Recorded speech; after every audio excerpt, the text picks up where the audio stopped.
The guys in charge of this country are corrupt, they're stupid, and they're living in a fantasy world. So when they tell us to take a vaccine, and we're naturally reactive people, we're naturally defensive people, we're tired of being shouted at, we're tired of being told we're racist, we're tired of being told we're sexist, we're tired of being told that the values that made not just this country great, but improved the world, that fought Nazism, that fought communism, we're tired of being told that those values are no good, that they're bad values.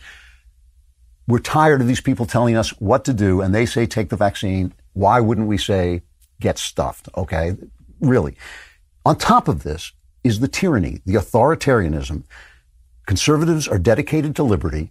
Leftists are dedicated to the idea that they can run things better than the ordinary human being. So they're tyrants. They are natural. It is a natural tyranny. Leftism is a tyrannical idea. The whole idea of it, it's built in. A right-winger can be a tyrant. You can have right-wing tyrants, no question about it. But in America, where we are defending where conservatives are defending and trying to conserve the Constitution, we are naturally in favor of liberty. They are natural tyrants. So now you have in New York, you have the governor of New York, Kathy, I think her name is pronounced Hochul or Hochul.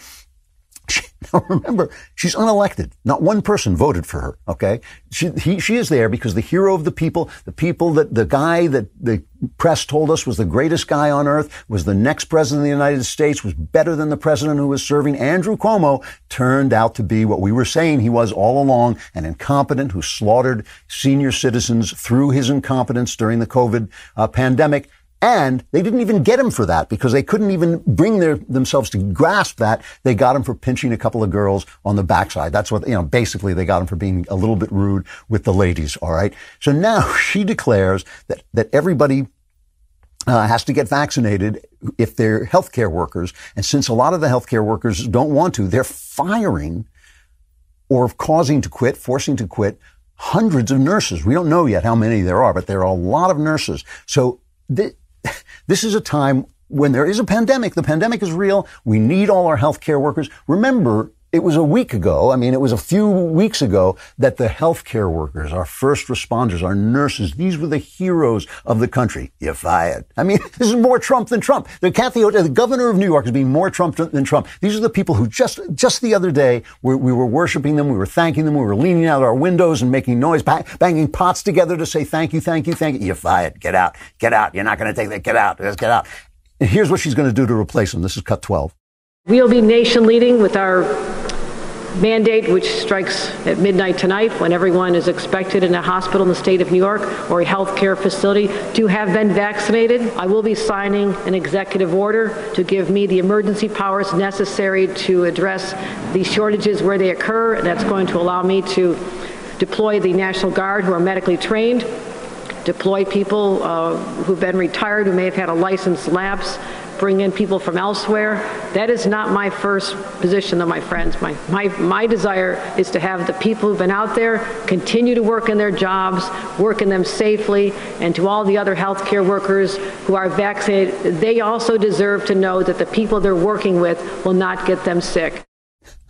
So they're firing, we're in a health crisis, they're firing the nurses, they're going to replace them with the military. That's good, because they're not in Afghanistan anymore, so they've got nothing to do. The guys who brought you to Afghanistan are now going to run your healthcare system. They're going to bring back old guys, retired guys. They're going to put a little coal in that x-ray machine and crank her up. We're going to get her going, because we don't want anybody who knows about modern medicine. That would be a bad idea.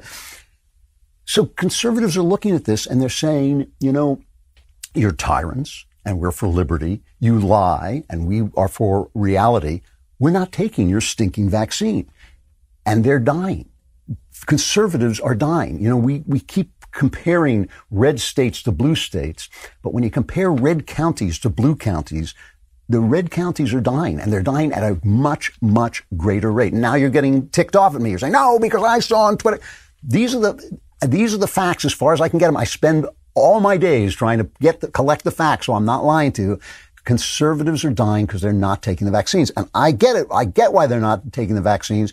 John Nolte over at Breitbart, and you can't get more right-wing than John Nolte. John Nolte is one of my favorite people. I love John Nolte. He's a great guy, and he is one of the most honest people I've ever met. The guy just says what he thinks and tells you his opinion. You always know you're getting it straight from John.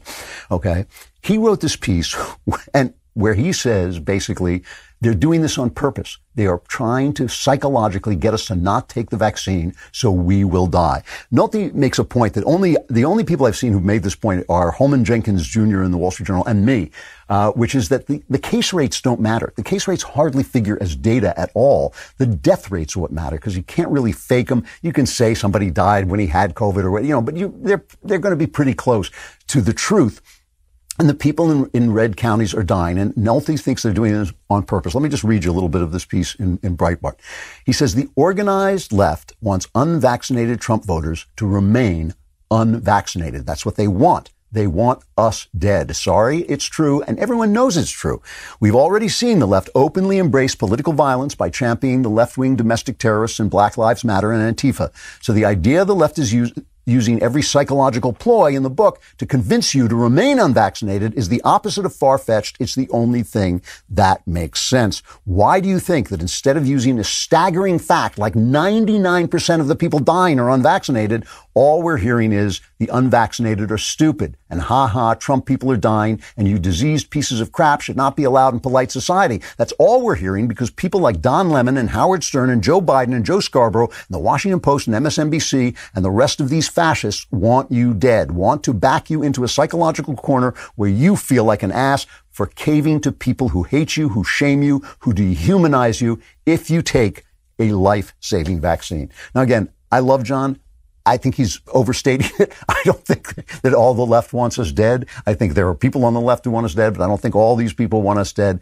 But let me ask you this, in all honesty. Let me just ask you, if they wanted to convince you not to take the vaccine so you would die, if they did, if John is right, if Nolte is right, and they want you to die and not take the vaccine so that you will die, what would they do differently?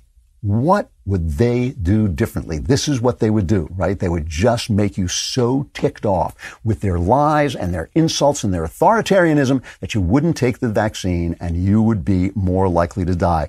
Over at the American Mind, my son, Spencer Klavan, no relation, he wrote a piece that said he was about ready. He got the vaccine after a while.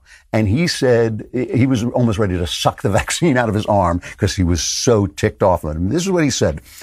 This is why he decided to take the vaccine. He said, left to my own devices and in the absence of politics, I probably would have been vaccinated long ago.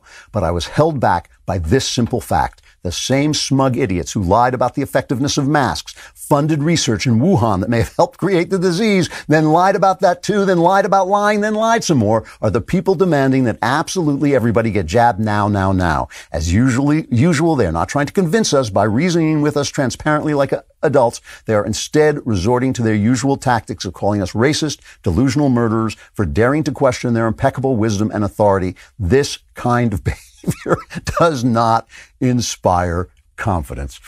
That's the situation we're in. And it really is a dangerous situation for everybody. If you like the content you're getting here, like it and subscribe, and you will get more